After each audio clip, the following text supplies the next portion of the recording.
हो तो कुछ अनहोनी होगा जिसको तुम अंदाजा नहीं लगा सकते हो। अरे भूकंप क्या देखते हो? मेरे गुरु महाराज ने कहा कि अरे 5-5 तल्ला जैसे गंद मारते हो गेंद तो आसमान में उछलता है ना, वैसे 5-5 तल्ले का बिल्डिंग आसमान में उछल जाएगा। ना जाने कितने जीव मारे जाएंगे। इसलिए अभी भी वक्त है कि लोगों को समझाया जाए, हम आप विचार करें, आने वाला वक्त से पहले हम आप सुधर जाए। अगर ना सुधरे तो प्रकृति तो करवट लेने जा रही है। ऐसी ऐसी धरती पर हाहाकार मचेगा, ऐसी ऐसी विपदा आएगी कि हम आप कल्पना नहीं करते हैं।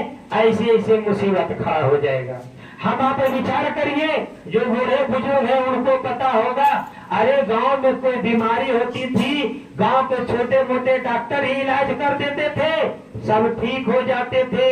अरे इक्का दुक्का बीमारी था, हैजा तौला, जिसमें लोग मरते थे। लेकिन अभी विचार करके देखिए, अरे गांव के पूछे, बड़े बड़े शहर तक बड़े बड़े हॉस्पिटल, बड़े बड़े डॉक्टर, बड़े बड़े जांच पद्धति, बड़े बड़े रिसर्च सेंटर, फिर भी आप देखिए एक वो कोरोना आया, कोई माइका लाल पता नहीं लगाया कि कौन बीमारी है और इसका क्या इलाज है।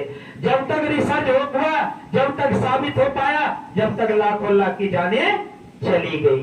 मेरे गुरु महाराज ने कहा अच्छा ही टेलर है, आने वाला वक्त में ऐसी ऐसी बीमारियां आएगा। हम आपको शराब देने के लिए नहीं आए हैं, बल्कि भविष्यवाणी की बात सुनाने आए हैं कि हम आपसे यही निवेदन करने आए हैं कि बचिए और बचाइए, संभलिए और संभालिए। जाने अनजाने में जो गलती हो जाती है उसका माफी कराया जा सकता है, लेकिन जो जानबूझ के गलती हो उसकी माफी नहीं होती है। इसलिए कुछ दिन का और वक्त है कि हम आप संभल लें, नहीं तो फिर जब वक्त चला जाएगा हम लाख अपने को बदल लें, कुछ फर्क नहीं पड़ने वाली है। जैसे अगर जब खेत में गेहूं की कटाई शुरू हो जाए तो अगर खेत में पानी और सल्फेट दे दीजिए तो उस घास पर कोई परिवर्तन होने वाला है? गेहूं पर जब गेहूं काटने लायक हो गया है ना, और उस समय पता है कि आप सल्फेट छीटिए, अरे भाई उससे गेहूं को कोई फायदा होगा? नहीं ना होगा। तो ऐसे ही अभी वक्त है संभलने का। अगर नहीं संभल पाए तो एक दिन ऐसा समय आएगा कि हम आप सोचते रह जाएंगे, प्रकृति अपना खेल खेल लेगी। अब हमारा कहने का यही मतलब था, विचार करिए, हमको आपको ये जो मनुष्य तन मिला है इसका क्या मकसद था, आखिर क्यों मिला है? आप देखिए रामायण को पढ़ने वाले हर घर में मिलेंगे। अधिकतर घर में इस युग में नहीं कुछ रामायण जरूर पढ़ा जाता है। ऐसे तो ऐसे रामायण पढ़ते थे और अधिकतर घर पर मिलता था भी रामायण रखल, लेकिन अभी तो कम मात्रा में है। लेकिन अभी भी कुछ लोग रामायण पढ़ते, लेकिन शायद हम सब रामायण पढ़ने वाले इस बात को पहले समझ लेते तो हम आप इतना मुसीबत में नहीं फंसते। एक छोटी सी बात है, हर कोई जानते हैं कि रामायण को लिखने वाले गोस्वामी जी हैं। अब गोस्वामी जी लिखने वाले हैं तो कैसे मूर्ख थे हमारे और आपके ऐसे संसारिक जैसे हम आप हैं। अब हम आप इस संसार में आते हैं तो कोई भी व्यक्ति से पूछिए जो 18 साल 20 साल 25 साल का बच्चा है, तो वो बोलेगा ये जिंदगी में सबसे मजा क्या था, संसार में शादी ब्याह हो जाए, बड़ा आनंद जिंदगी है, बड़े खुश से रहते। ऐसे ही उनको भी उम्र के अनुसार शादी हुई। जब शादी हुई तो भाई उनको अपने पत्नी से इतना प्रेम हो गया, इतना प्रेम हो गया कि वो संसार का काम करें, लेकिन उनके मन में दिलो दिमाग पर पत्नी का ही चाहत समाया रहे। अब गरीब घर के व्यक्ति वो जंगल गए लकड़ी काटने, लेकिन उनके खाओ में पत्नी का ही दीदार हो रहा। जब आए तो संजोग की बस सावन का महीना, उनकी पत्नी नैहर चली गई। कोई कारणवश, मान लीजिए रक्षाबंधन का समय हो, मोटा मोटी समझिए कोई कारण था, उनकी पत्नी नैहर चली गई। अब जब वो घर में आए पत्नी को न देखे तो उनके अंदर बड़ी बेगरता, पत्नी नजर नहीं आ रही। इन किन प्रकार पता लगाए तो पता चला कि उनकी पत्नी नैहर चली गई है। अब नैहर चली गई है तो शाम का 1 पहर 2 पहर 12 बजते बजते उनके अंदर पत्नी से मिलन की इतनी बेचैनी हो गई, उन्होंने घर से निकल गया और वो गंगा जी में पार होके जाने लगे। अब उधर से एक मुर्दा बहा हुआ आ रहा था, उनको लगा अंधेला में, वो प्रेम के बस में पागल अंधा, उनको लगा अरे कोई भी सामान है जिसको पकड़ के पार तो हो सकते हैं, होगा कोई वस्तु। उन्होंने उसी का सहारा ले लिया और गंगा पार कर गए। जब गंगा पार करके उस घर गए जिस घर में उनका रिश्ता जुटा था, जो दरवाजे पर गए तो सांप लटक रहा, उनको लगा लगता कोई रस्सी होगा, पकड़े तो देखिए सांप को ऐसे पकड़िएगा तो पूरा चौड़ा खड़ा कर देगा, जो कि नीचे आगे नहीं घिंचावे नहीं। उनको लगा लगता है मेरा वजन थम लेगा, उन्होंने पकड़ा और छत पर से चढ़ गया, अंगना में धड़ाम खुदे। अब देखिए किसी के घर में कोई चीज खुदेगा तो मान लेते जो जवान रहता, अभी कुछ देर पहले सोई होगी उनकी पत्नी, उनको लगा कि कुछ धम सा किया, वो कान लगाई कि कौन ऐसा चीज धमका है भाई, तो अंदाजा लगाए कि लगता है इसी घर में मेरी पत्नी होगी, तो खटखटाए। जब खटखटाए तो उधर से आवाज दिया आपको, जब हाँ खोले, बोला अरे आप, जब हाँ हमको आपसे इतना प्रेम है कि आपके बगैर हमको चैन नहीं मिला, हम आओ ने ताव देखा आपसे मिलने चलाया। उनकी पत्नी ये कही बात बोली भैया कि हे मेरे पति देव, आप जो इस हाड़ मांस से इतना प्रेम किए, अगर इसका आधा भी उस श्री राम से प्रेम कर लेते तो नैया पार हो जाती। बस इतनी वो बात उनके मन में लग गया कि इसका मतलब हम समझ रहे थे मेरी पत्नी बहुमूल्य चीज है, लेकिन पत्नी बताई कि हमसे भी कोई बहुमूल्य चीज है। उनके दिमाग में इतना ही बात बैठ गया कि हमारी पत्नी से भी बहुमूल्य चीज कोई है, और उन्होंने उसी दिन निर्णय कर लिया कि हम भगवान को खोजेंगे और भगवान की भक्ति में लग गए। और लग गए तो उन्होंने रामायण को लिख दिया, और रामायण लिख दिया तो ऐसे रामायण नहीं लिख दिया। जब उन्होंने सुमरन ध्यान भजन किया, साधना किया, दोनों आंख बंद करके, कान बंद करके, मुंह बंद करके अपनी दृष्टि को जब सीधा लगाया तो उनको राम का दीदार हो गया, और रामायण में जो घटना हुई सब उनको दिखाई देने लगा, और उन्होंने लिखना शुरू कर दिया। और तब उन्होंने लिखा, उन्होंने ही लिखा है सबरी को, सबरी के लिए लिखे कि जब सबरी राम से मिले तो राम सबरी को साफ बोले कि हे सबरी, जिस रूप में हमको तुम पा रही है, इस काल के देश में हम मनुष्य बन के आए हैं, इस रूप को देखने से तेरा कल्याण होने वाला नहीं है, मेरा सत्य स्वरूप देखना होगा। और सत्य स्वरूप देखने के लिए तुमको क्या करना होगा, आप रामायण पढ़िए। रामायण में खुद राम ने ही सबरी को नवधा भक्ति बताए, 9 प्रकार का भक्ति करने को बताए, जिससे तेरी जीवात्मा कल्याण होगा। और उन्होंने पहले लाइन लिखे, प्रथम भगति कर सतसंग, दूसरा भगति कथा अनंत। खुद राम बोले कि हे सबरी, पहला भक्ति करो कि तुम सत्संग में जाओ, और दूसरा कि सत्संग के वचनों को अमल करो। और हम आप अब तक सत्संग नहीं समझ पाए, अब इस लाइन को यही छोड़िए, चलिए रामायण में आगे बढ़िए। गोस्वामी जी साफ लिखते कि जानते हैं, गोस्वामी जी रामायण में लिखे कि बड़े भाग पाई सत्संग, अति नहीं प्रयास भंग। हमने करे रामायण पढ़ के देखिए, रामायण में खुद लिखे गोस्वामी जी कि बड़े भाग पाई सत्संग, अरे उस दिन का बड़ा भाग है जो जिनको सत्संग मिल जाए। अब बिना ही प्रयास हो ही भवभंगा। आपके अंदर जो शंका है, वो शंका कहीं दूर होने वाला नहीं है। वो शंका दूर कहाँ होगा, सत्संग में होगा।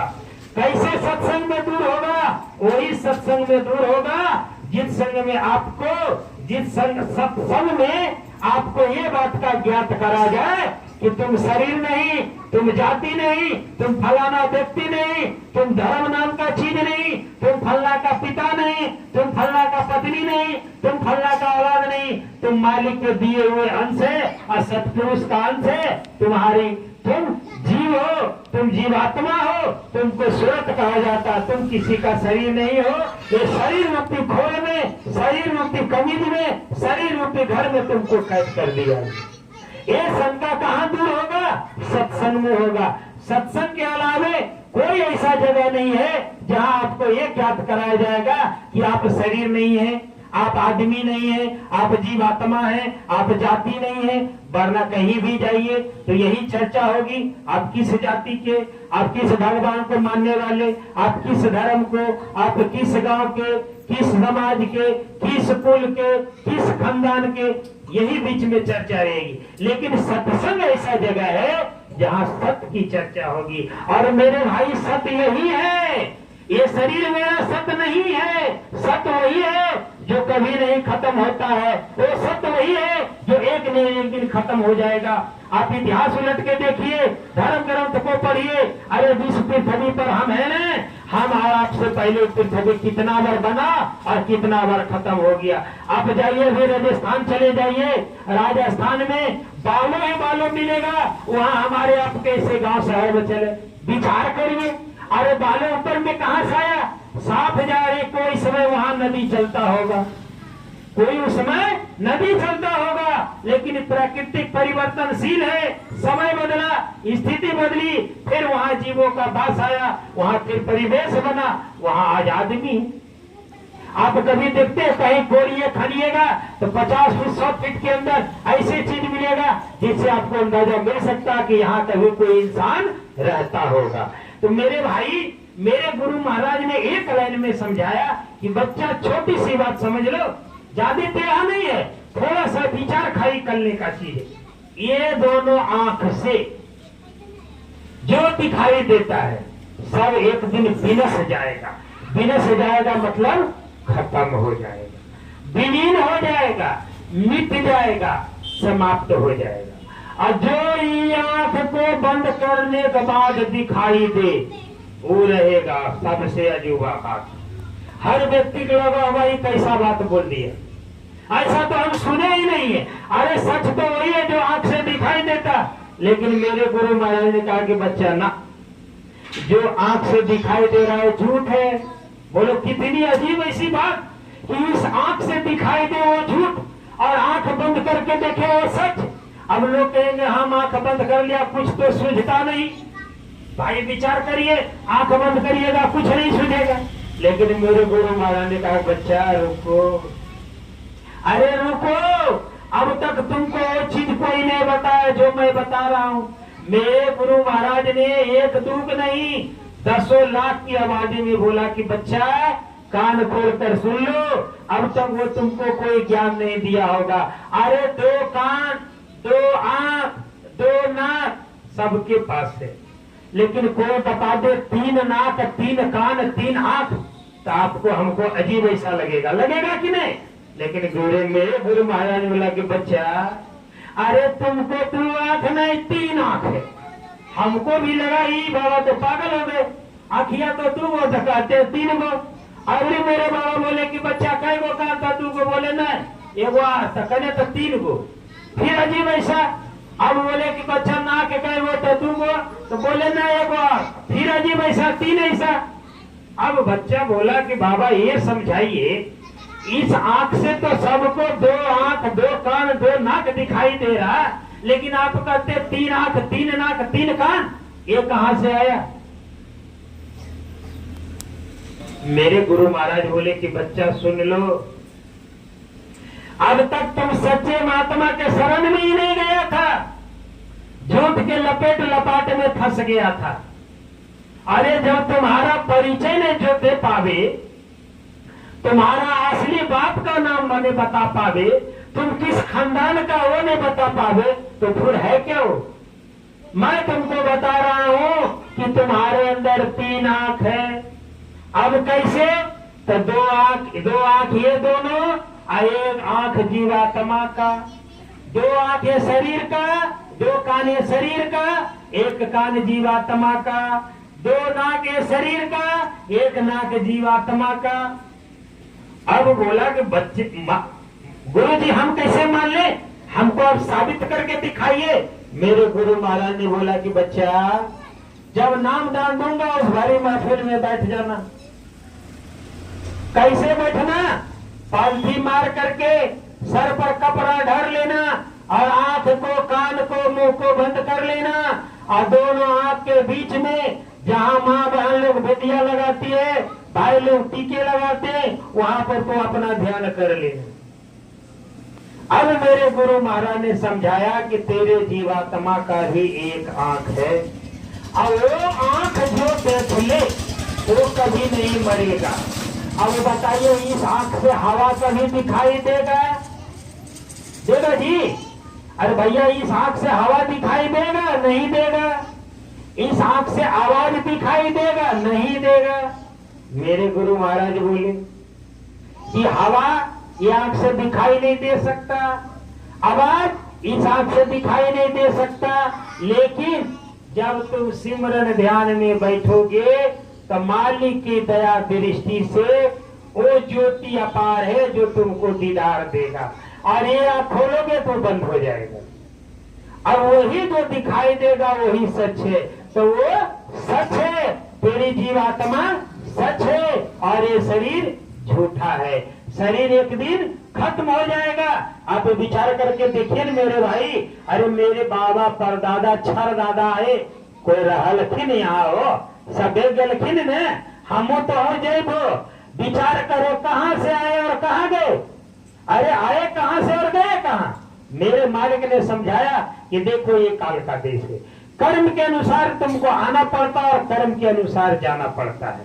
ये काल माया का देश है, इस देश में तुमको कर्म के बंधन में बांध दिया गया। बार बार आओगे, बार बार जाओगे। इस बात का शंका जो है, इसका संशय दूर कौन करेगा? सत्संग करेगा। बड़े भाग पायो सत्संगा, अब बिना प्रयास होने भव भंगा। अब गोस्वामी जी रामायण में लिखे, अब गोस्वामी जी अगला कड़ी लिखते क्या जानते हैं?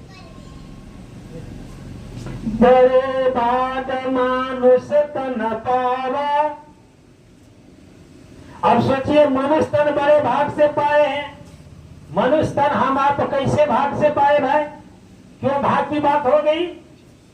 तो 84 लाख योनियां भटकने के बाद हमको आपको मनुष्य तन मिला है। अब हम कैसे कह दे 84 लाख?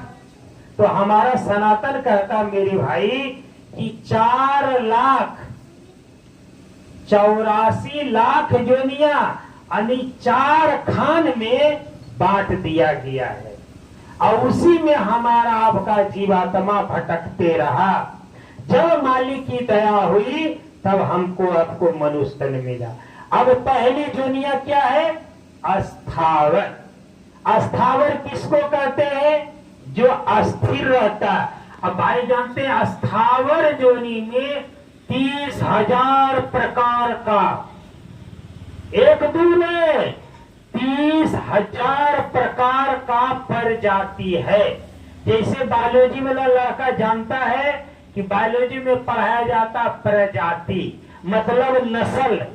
जैसे देखते हैं एगो आम है ना, तो एक आम होता है मिठका आम, कलमी आम, तो क्या बोलता है वो आम है न, तो बीजू आम।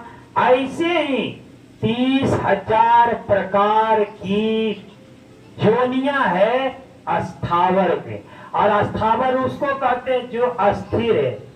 अब सोचिए, ये हमको आपको जो मनुष्य तन मिला है, अगर हम आप जही नहीं जग सके तो सपना में फिर वापस आने वाला नहीं है मनुष्य तन।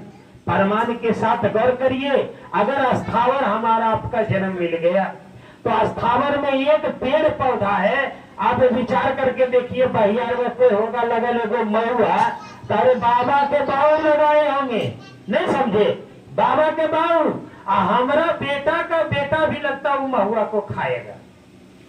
तो मैंने कहने का मतलब एक महुआ का गाछ है न कई 100 बरस तक रह जाता है, और ऐसे स्थावर में 30,000 प्रकार की प्रजातियां हैं।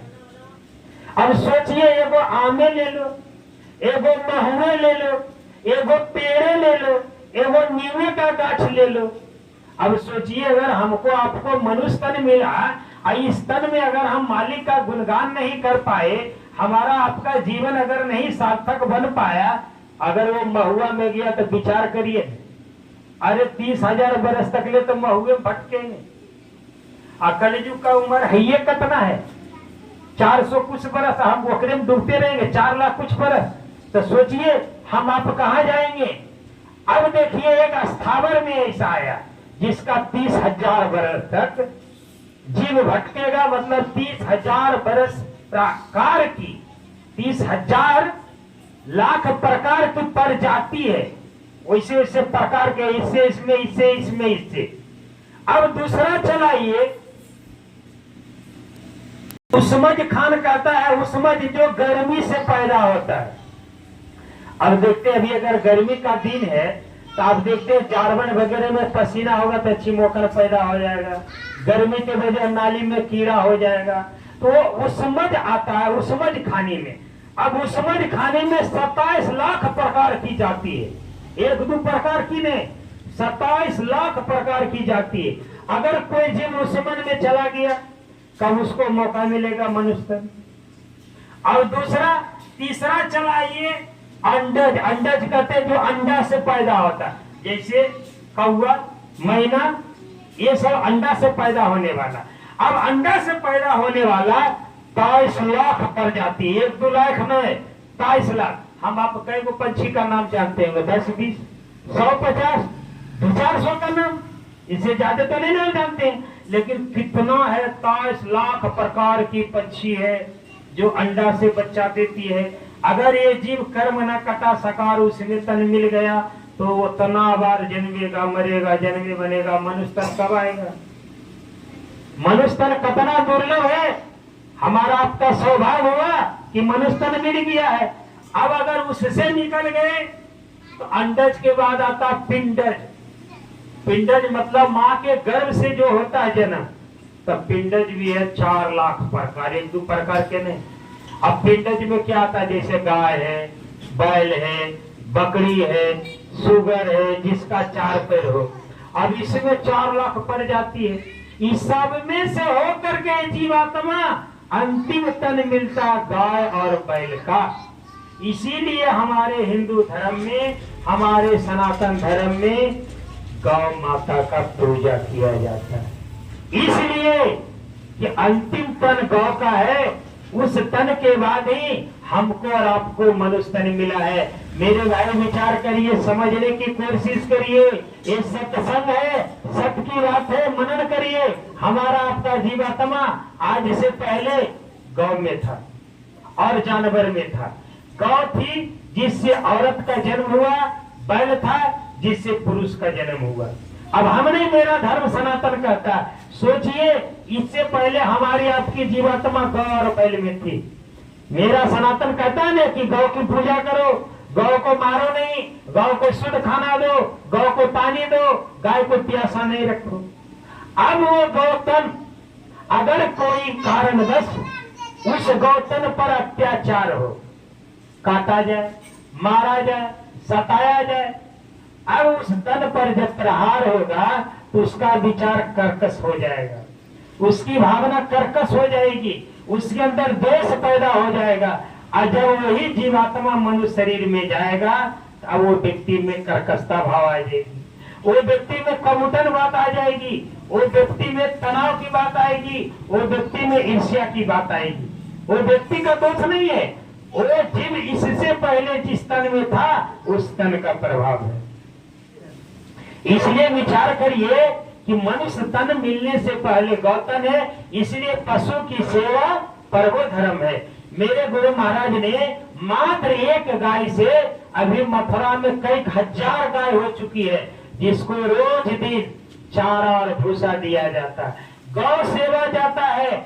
गौ के आहार के लिए रोज रुपया 8 आना निकाल करके उस भंडारे में भेजा जाता है, जिससे कि गौ माता का शुद्ध भोजन और पानी मिल सके, जिससे उस शरीर के बाद जो जीवात्मा आएगी वो जीवात्मा का शांत विचार स्वभाव रहे, और वो जीव जब मनुष्य तन में पाएगा तब उसके अंदर शांति और सद्भावना की बात आएगी। जय गुरुदेव, जय गुरुदेव। अब सोचिए, जब बोल दिए कि बड़े भाग मनुष्य तन पावा, अब बोलिए, बड़े भाग मानुष तन पावा, सुर दुर्लभ सत ग्रंथ ही गावा।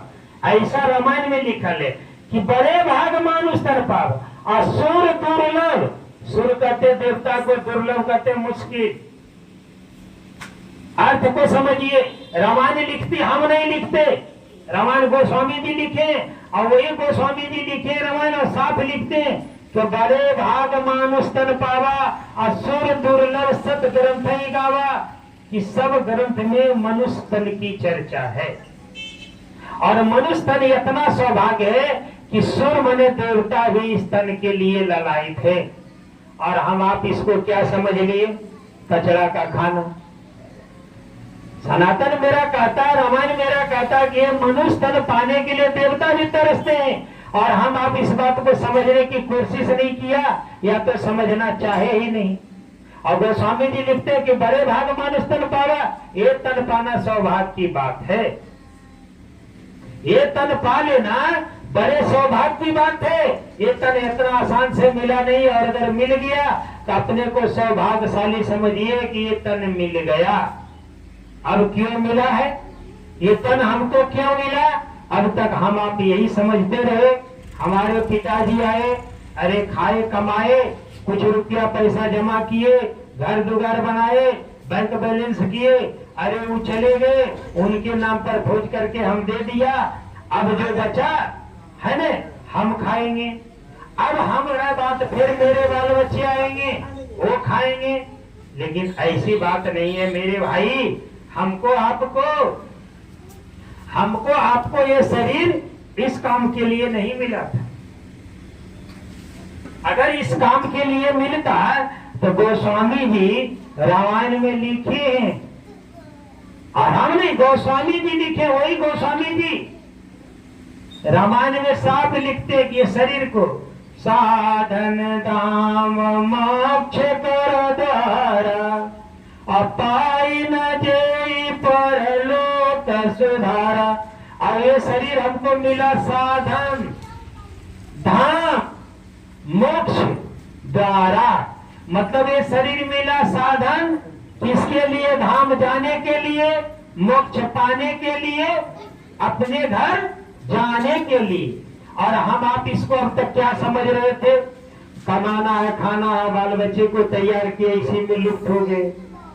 लेकिन गोस्वामी जी साफ लिखते हैं ये शरीर मिला है साधन के लिए। किसका साधन है? जीवात्मा का साधन है। कहाँ जाने के लिए? अपने घर जाने के लिए। अब भाइये इधर थोड़ा सा मेरे गुरु महाराज क्या बोले, छोटी सी एक बात हम इसको थोड़ा समझा के बोलते हैं कि जब मेरे गुरु महाराज आए और अपने गुरु से जब ज्ञान लिए और लोगों के बीच जब ज्ञान देने के लिए बैठे तो मात्र 5 आदमी थे। और ऐसे जमीन पर मेरे गुरु महाराज बैठ गए और लोगों को समझाने लगे। तो लोग से पूछे कि बच्चा बताओ तुम कहां से आए हो और तुम्हारा कहां घर है? तो हर कोई बड़ी तान से बोल दिया हमारा घर फलाना गांव है, हमारे दादा का नाम फलाना है, हमारे पिताजी का नाम फलाना है, मेरा ग्राम फलाना जगह है, पोस्ट फलाना जगह है, जिलाना फलाना जगह है। एक एक सबसे पूछे। मेरे गुरु महाराज बोले कि बोलो सच, तो अधूरा बोला और सच में सच बोला तो तुम सब झूठ बोला। तो उसमें से कुछ पढ़े लिखे व्यक्ति थी, वो उन्होंने खड़ा हो गया और बोला बाबा अगर हम झूठ बोले तो जरा आप अपना परिचय दे दीजिए। तो अब मेरे गुरु महाराज से कोई भक्त बोल दिया बाबा अपना परिचय दे दीजिए। हम तो अपना परिचय सही दिया, अरे हम फलाना का बेटा है, मेरा पिताजी का फलाना नाम है, फलाना मेरा गांव है, फलाना पोस्ट ऑफिस से फलाना जिला है, फलाना थाना है, जरा आप अपना परिचय दीजिए कहां से आए हैं। मेरे गुरु महाराज ने 2 लाइन में सारी बातें कह दी।